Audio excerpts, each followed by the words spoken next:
सोलापुरात ऊस दर जाहीर करण्यासाठी स्वाभिमानी शेतकरी संघटना आक्रमक। उत्तर सोलापूर तालुक्यातील लोकमंगल साखर कारखाना स्वाभिमानीच्या पदाधिकाऱ्यांनी बंद पाडला। लोकमंगल साखर कारखान्याच्या गव्हाणीत उड्या मारून चालू कारखान्याचं गाळप बंद पाडलं। काल दुपारपासून साखर कारखाना बंद पाडला असून रात्री देखील स्वाभिमानीच्या पदाधिकाऱ्यांनी कारखान्यातच मुक्काम केला।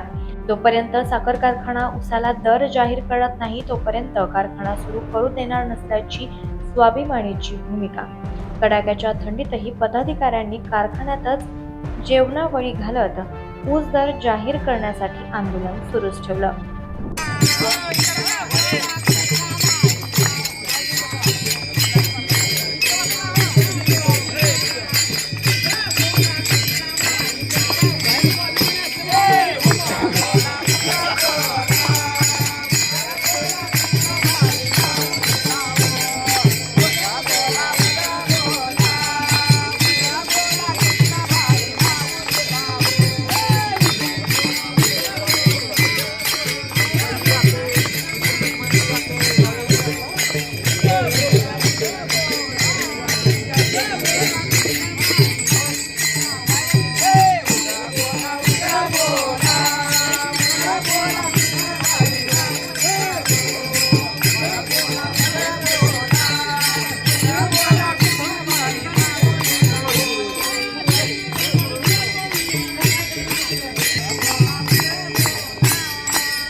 लोकनायक न्यूज